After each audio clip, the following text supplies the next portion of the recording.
Dear student, कैसे हैं आप लोग। बहुत स्वागत है आपका मेरे चैनल मैथ्स विद प्रदीप में।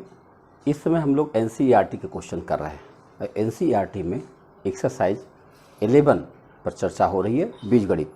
तो बीजगणित में छोटे छोटे बीजीय व्यंजकों की चर्चा हो रही है।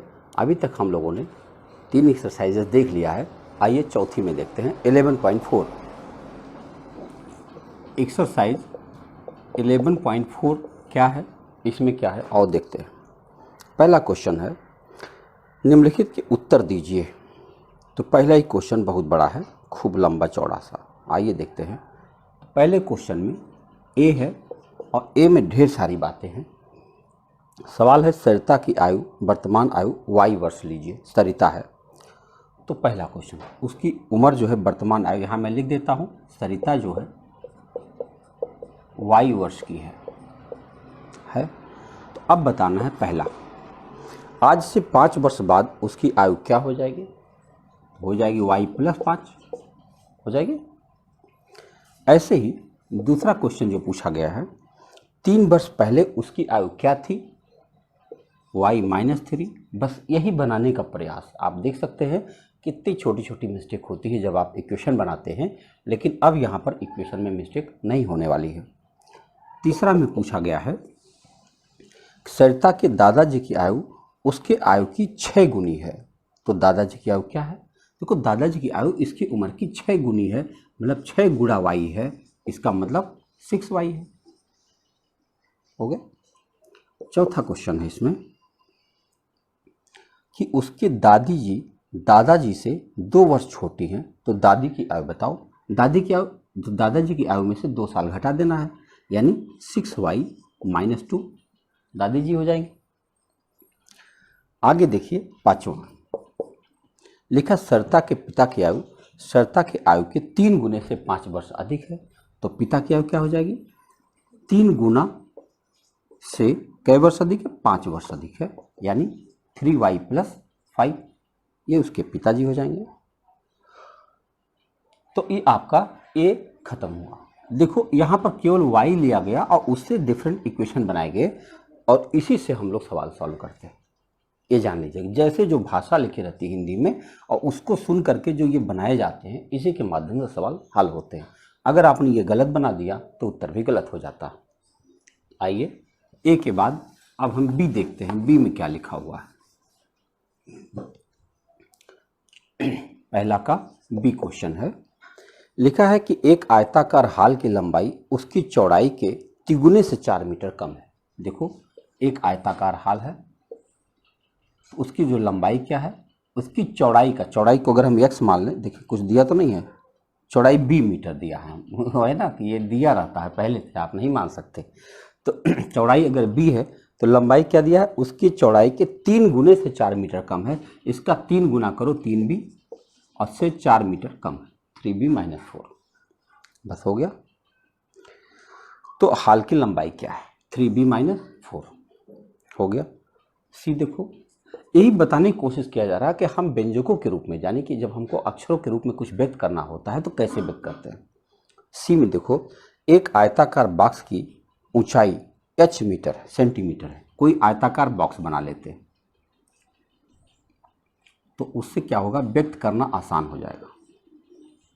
ये रहा आयताकार बॉक्स बना लिया, तो कह रहे इसकी ऊंचाई h सेंटीमीटर, ये यहाँ से लेके यहाँ तक की ऊंचाई h सेंटीमीटर, ठीक है। इसकी लंबाई ऊंचाई की 5 गुनी है। ये लंबाई जो है ऊंचाई की 5 गुनी है, तो कितनी हो जाएगी, 5h। बहुत अच्छा। और चौड़ाई लंबाई से 10 सेंटीमीटर कम है। ये देखो चौड़ाई है यहाँ से यहाँ तक, तो इसकी लंबाई से 10 सेंटीमीटर कम है, तो 5h-10 हो जाएगा। हो गया। बॉक्स की लंबाई और चौड़ाई को ऊंचाई के पदों में व्यक्त कीजिए। देखो कर दिया। तो लंबाई हमारे पास क्या आ गई, लंबाई आ गई 5h और चौड़ाई क्या आ गई, चौड़ाई आ गई 5h-10। हो गया। तो ये है व्यक्त करने का तरीका, ठीक है। और इन्हीं भाषा का इस्तेमाल किया जाता है और विद्यार्थी इक्वेशन बनाने में गलतियां कर देते हैं। आइए डी देखते हैं। अब पहला का डी क्वेश्चन है लिखा मीना बीना लीना पहाड़ी की चोटी पर पहुंचने के लिए सीढ़ियां चढ़ रही हैं। देखो तीनों का नाम लिख लूं, मीना बीना लीना, ये पहाड़ी की चोटियों पर चढ़ रही है। मीना सीढ़ी पर, मीना यक्स सीढ़ी पर है, बीना मीना से 8 सीढ़ी आगे है। अगर अब आप सोच लो मीना यक्स सीढ़ी पर है, यक्स पर है, और बीना कहाँ पर है, बीना उससे 8 सीढ़ियाँ आगे है, तो कहाँ पर होगी, x + 8 पर होगी, ठीक है। और लीना मीना से 7 सीढ़ियाँ पीछे है, मीना से 7 सीढ़ियाँ पीछे है, तो x - 7 हो जाएगी। बीना और लीना कहाँ पर है, कहाँ पर है, यहाँ पर है, ठीक है। चोटी पर पहुँचने के लिए कुल सीढ़ियाँ मीना द्वारा चढ़ी गई सीढ़ियों की संख्या के 4 गुने से 10 कम है। यानी कुल सीढ़ियों की बात कर रहा है, तो मीना के द्वारा चढ़ी गई सीढ़ियों के 4 गुने से 10 कम है, तो कुल कितना सीढ़ियाँ बन जाएंगी, कुल सीढ़ियाँ अगर हमको देखना हो सीढ़ियाँ, तो ये हो जाएगा 4 गुना से 10 कम, यानी 4x - 10 है। सीढ़ियों की कुल संख्या को यस के पदों में व्यक्त करें, यस मतलब टोटल, तो हम लिख सकते हैं s बराबर 4x - 10। यस है भाई, 5 मत समझ लीजिएगा, ठीक है, यस के पदों में व्यक्त कीजिए। तो ये रहा सवाल आपका। अब चलते हैं सी में, ये बी था, सॉरी ई में चलते हैं। तो ई में चलेंगे तो लिखा है एक बस v किलोमीटर प्रति घंटा की चाल से चल रही है। यह दासपुर से बीसपुर जा रही है। बस के 5 घंटे चलने के बाद भी बीसपुर 20 किलोमीटर दूर रह जाता है। देखो ये दासपुर है और ये बीसपुर है, इनके बीच की ये दूरी है, इसी बस चल रही है और बस की चाल क्या है, v किलोमीटर प्रति घंटा है। करीब 5 घंटा चलने के बाद, जब बताओ v किलोमीटर प्रति घंटा जा रही है बस, तो 5 घंटे में कितनी जाएगी, 5v। और कह रहे हैं अभी भी वो 20 किलोमीटर दूर रह गया, मान लो यहाँ पहुँच चुका है, तो अभी भी ये 20 किलोमीटर रह गया है। दासपुर से बीसपुर की दूरी क्या है, इसे v का प्रयोग करते हुए व्यक्त करिए। तो यहाँ से यहाँ तक की दूरी हम लिख सकते हैं 5v + 20, क्योंकि 5v वो चल चुका है, 20 अभी चलना बाकी है, तो कुल दूरी कितनी हो जाएगी, 5v + 20 किलोमीटर, ये रह गई दूरी। पहला क्वेश्चन आपका व्यंजकों के रूप में समाप्त होता है। अब दूसरा क्वेश्चन शुरू हो रहा है।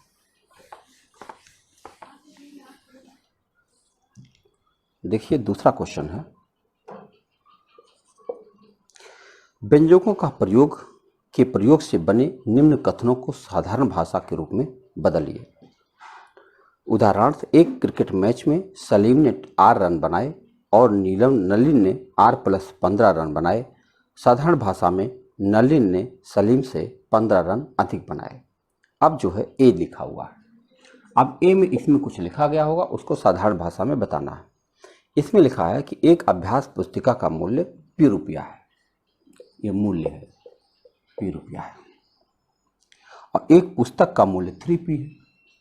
ये कौन सा चीज था पहले वाला, ये अभ्यास पुस्तिका है, ये पुस्तिका माने कॉपी होता है, और जो पुस्तक का मूल्य दिया गया है वो दिया गया है 3p।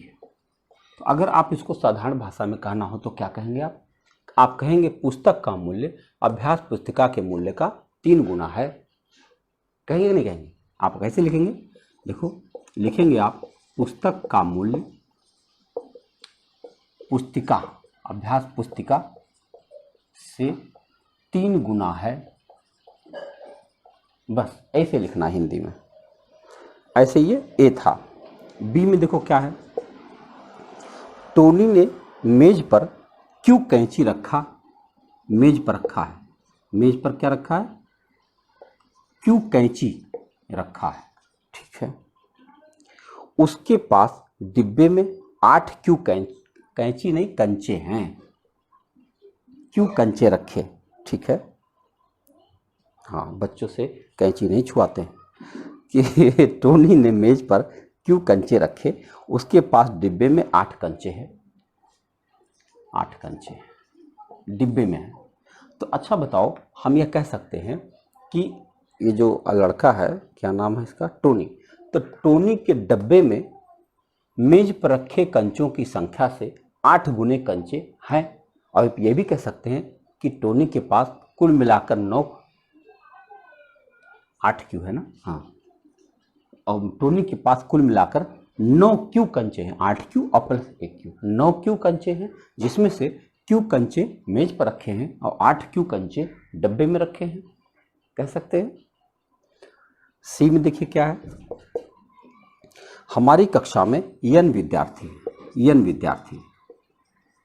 कक्षा में है, स्कूल में 20 विद्यार्थी हैं पूरे स्कूल में। तो आप इसको कैसे व्यक्त कर सकते हैं कि स्कूल के कुल बच्चे हमारी कक्षा के बच्चों से 20 गुना है ना। अगर पूरे स्कूल में 20 बच्चे हैं तो हम कह सकते हैं कि पूरे स्कूल में जो बच्चे हैं वो हमारी कक्षा के बच्चों से 20 गुने हैं। आप इसको लिख सकते हैं, ऐसे ही आप लिख सकते हैं। डी में कहा गया है जग्गू की आयु जेड वर्ष है, जेड वर्ष, जग्गू, उसकी चाचा की आयु 4 जेड वर्ष है, चाचा है 4 जेड, और उसकी चाची की आयु 4 जेड माइनस 3 है। अब चलो इसको क्या बात करोगे कि चाचा जी जो हैं जग्गू की आयु से 4 गुना है और जो चाची हैं जग्गू के आयु के 4 गुना से 3 वर्ष कम है, कह सकते हो। तो जग्गू के अगर संदर्भ में कहा जाए तो दोनों की आयु को व्यक्त किया जा सकता है। अब ई में दिखा है कि बिंदुओं की एक व्यवस्था में 8 पंक्तियां हैं और प्रत्येक पंक्ति में 5 बिंदु हैं। तो कुल कितने बिंदु हैं बताओ। अगर कुल 8 पंक्तियां हैं और प्रत्येक पंक्ति में 5 बिंदु हैं, देखो 1 2 3 4 5, और कुल 8 पंक्तियां हैं, ऐसे 8 पंक्तियां, तो कुल कितने बिंदु हो गए। तो आप कह सकते हो 5 × r यानी 5r, कुल बिंदु 5r है। देख रहे हैं, ये रहा आपका दूसरा क्वेश्चन। अब चलते हैं तीसरा और आखिरी प्रश्न में। देखिए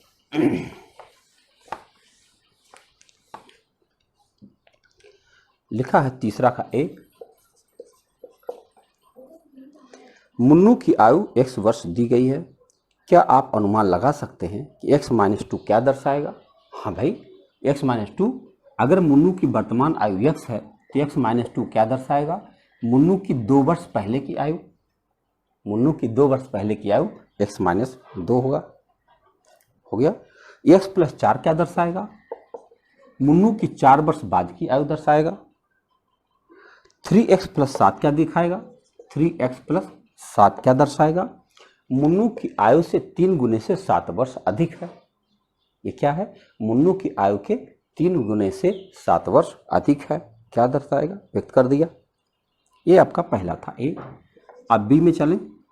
सारा की वर्तमान आयु y वर्ष है, सारा है, उसकी भविष्य की आयु और पिछली आयु के बारे में सोचिए। निम्नलिखित व्यंजक क्या सूचित करता है, जैसे y + 7 क्या सूचित करता है, उसकी 7 वर्ष बाद की आयु सूचित करता है।